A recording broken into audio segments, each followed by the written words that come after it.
বসিরহাট লোকসভার মানুষের চা পাওয়া অভাব অভিযোগ যেগুলো আছে, সে তৃণমূল করতে পারে, সে বিজেপি করতে পারে, সে সিপিএম করতে পারে, সে কংগ্রেস করতে পারে, আইএসএফ কে ভোটও দেয়নি, তার দেখার বিষয় নয়। মানুষের কণ্ঠ হয়ে পার্লামেন্টে গিয়ে মানুষের হয়ে কথা বলবে। আমরা এমন লোককে পাঠাবো পার্লামেন্টে, সে জনগণের জনপ্রতিনিধি হবে। ভাবতে অবাক লাগছে, বিগত দিনে যাদেরকে আমরা পার্লামেন্টে পাঠালাম, পার্লামেন্টে গিয়ে টিকটক ভিডিও আছে, সেলফি তুলতে ব্যস্ত ছিল। এইদিকে বসিরহাটের মানুষ, সন্দেশখালীর মা বাপ থেকে শুরু করে, এখানে মিনাখার মানুষজন থেকে শুরু করে, বাদুড়িয়ার মানুষজন থেকে শুরু করে, অর্থ বসিরহাট লোকসভার মানুষেরা বিভিন্ন ভাবে বঞ্চিত হচ্ছে। শিক্ষায় বঞ্চিত হচ্ছে, স্বাস্থ্য ব্যবস্থা থেকে বঞ্চিত হচ্ছে, নানান ভাবে তারা বঞ্চিত হচ্ছে। তাদের কণ্ঠ হয়ে পার্লামেন্টে বলতে দেখলাম না।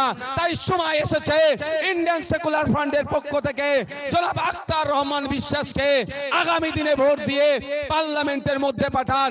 পার্লামেন্টের মধ্যে গিয়ে আপনাদের যে সমস্যাগুলো আছে সেগুলো বলিষ্ঠ কণ্ঠে কনসার্ন ডিপার্টমেন্টাল মিনিস্টারদের কানের মধ্যে ঢুকিয়ে দেবে। যদি সমাধান না হয় আবারও বলে সমাধানের চেষ্টা করবে। আমাদের কাজ হচ্ছে ভোট দেওয়া, দিয়ে আমাদের এই 14-15 লক্ষ মানুষকে, মানুষের প্রতিনিধি হিসাবে একজনকে, ভাই একটু বসুন না, ভালো লাগবে তো, একটু ভাই বসুন, ভালো লাগবে।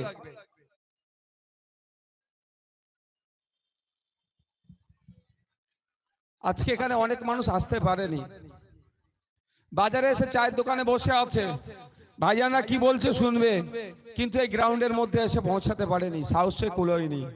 তবে একটা কথা বলে রাখি, আজকে দেখেছেন এক সম্রাটের ভিডিও, সম্রাট তো পিজন ভ্যানে কেমন কান্দা কাটা করছে, দেখেছেন? ভুলে যায়নি 2021 সালের কথা। ইন্ডিয়ান সেকুলার ফ্রন্টের এখানে প্রার্থী দেওয়া হয়েছিল সন্দেশখালীতে, 14,000 প্রায় 15,000 ভোট পেয়েছিলাম, 7% ভোট পেয়েছিলাম এত হিংসার পরেও। যদি ওই সমস্ত সমাজ বিরোধীরা যদি অন্যায় না করতো, মানুষকে ভয় না দেখাতো, মানুষের ভোটাধিকার না কেড়ে নিত, আমার ভরসা ছিল সন্দেশখালী থেকে আমরা হেভি অফ পার্সেন্টেজ ভোট দিয়ে এখানকার জনপ্রতিনিধিকে দেশে রাজ্যের আইনসভায় পাঠাতে পারতাম। কিন্তু আমরা কি দেখেছি, ভোট পেয়েছিলাম 14,387টা।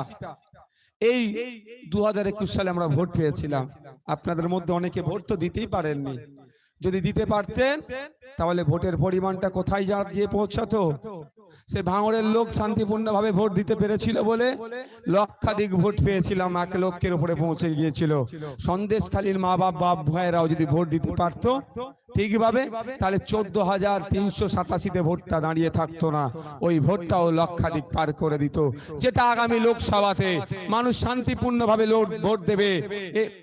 জুন মাসের 1 তারিখে আপনাদের কাছে অনুরোধ করছি, আর কোনো ভয়ের পাওয়ার দরকার নাই। আপনারা শান্তিপূর্ণভাবে ভোট দেবেন, ইন্ডিয়ান সেকুলার ফ্রন্টের পক্ষে ভোট দিয়ে বিপুল ভোটে জয়যুক্ত করবেন। যারা এখানে এসে পৌঁছাতে পারেনি, আর যারা সর্বপ্রথম এখানে এসে পৌঁছেছেন, এত বাধা বিপত্তিকে উপেক্ষা করে আপনাদেরকে সকলকে সংগ্রামী অভিনন্দন জানাচ্ছি।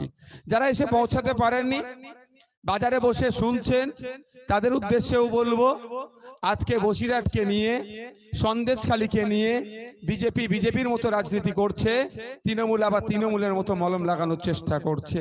সত্যি একটা জিনিস খুব খারাপ লেগেছে, একটা জিনিস আমাকে খুব খারাপ লেগেছে। আমরা কিন্তু প্রতিবাদ করেছি, যখনই জানতে পেরেছি সন্দেশখালীর আমার দলিত মায়ের উপরে অত্যাচার হয়েছে, সন্দেশখালী আমার আদিবাসী মায়ের উপরে অত্যাচার হয়েছে, সর্বোপরি সন্দেশখালী মানুষের উপরে অত্যাচার হয়েছে, আমরা আমাদের প্রতিনিধি দলের মাধ্যমে সন্দেশখালীতে পৌঁছানোর চেষ্টা করেছিলাম। অপদার্থ রাজ্য সরকার প্রশাসনকে দিয়ে আমাদেরকে মাঝপথে আটকে দিয়েছিল। মাঝপথে আটকে আইএসএফ ক্ষান্ত হয়নি, তার প্রতিনিধিদেরকে নিয়ে, লোকজনকে নিয়ে, এসপি এসপি অফিসে আমরা ডেপুটেশন দিয়েছি। শুধু এসপি অফিস ডেপুটেশন নয়, এখানকার একাধিক থানাতে আমরা চিঠিতে লিখিত জানিয়েছি অবিলম্বে সন্দেশখালীতে যে সমস্ত সন্ত্রাসী লোকজন আছে, সমাজ বিরোধী লোকেরা আছে, আমার আদিবাসী মায়ের উপর অত্যাচার করেছে, দলিত মায়ের উপর অত্যাচার করেছে, মুসলিম জমি জায়গাকে দখল করেছে, অবিলম্বে তাদেরকে গ্রেফতার করা হোক, তার আওয়াজ আমরা তুলেছিলাম। আমি আসতে চেয়েছিলাম, আপনারা জানেন আমাকে প্রিভেনশন অফ 151 দিয়ে এখান থেকে প্রায় 80 কিলোমিটার দূরে আমাকে আটকে দিয়েছিল। আমাকে ডিটেন করে প্রায় 5-6 ঘন্টা আমাকে লালবাজার সেন্ট্রাল লকআপে আটকে রেখেছিল। এত ভয় পাওয়ার কি আছে? জানে ভাইজানরা গেলে আলো সত্য উদ্ঘাটন হবে।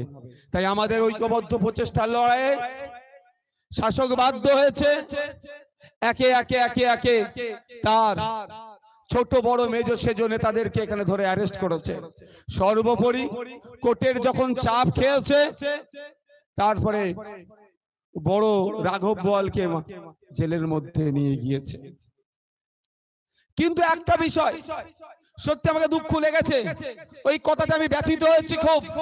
সেই বিজেপি তার ভোট ব্যাংকে বাড়ানোর জন্য যেভাবে মানুষের মধ্যে বিভাজন করার চেষ্টা করেছে, যেভাবে মানুষে লাগিয়ে দেওয়ার চেষ্টা করেছে, এটাকে ধিক্কার নিন্দা জানাচ্ছি।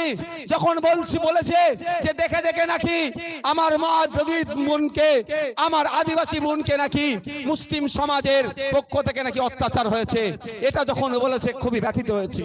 আমরা কিন্তু শাহজাহান শেখকে, আমরা কিন্তু তার সাঙ্গপাঙ্গকে, আমরা উত্তম হাজরাকে, আমরা শিবুকে কিন্তু তার ধর্মীয় বিচার দেখে তার বিরোধিতা আমরা করি না।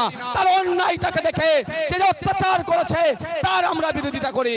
আর বিজেপি অপদার্থ বিজেপি আর তার এখন রাজ্যের বড় নেতা অপদার্থ যারা আছে, তারা যেভাবে ধর্মে ধর্মে বন্ডে বন্ডে জাতে জাতে বিভাজনের করে ভোট নেওয়া যায়, তার সুকৌশল বা তার আস্তে আস্তে তার স্লো পয়জন দেওয়ার চেষ্টা করেছে। কিন্তু আমি ধন্যবাদ জানাই সন্দেশখালীর ধর্মপ্রাণ মানুষদেরকে। দলিত হতে পারে, আদিবাসী হতে পারে, মুসলিম হতে পারে, ভিন্ন জাতের হতে পারে, কিন্তু তারা ওই বিজেপির টনিককে তারা গ্রহণ করেনি, বরঞ্চ তারা দেখিয়ে দিয়েছে কাঁধে কাঁধ মিলিয়ে এই শাহজাহান, এই শিবু, এই উত্তম সহ যারা সমাজ বিরোধী আছে তাদের বিরুদ্ধে লড়াই করেছে।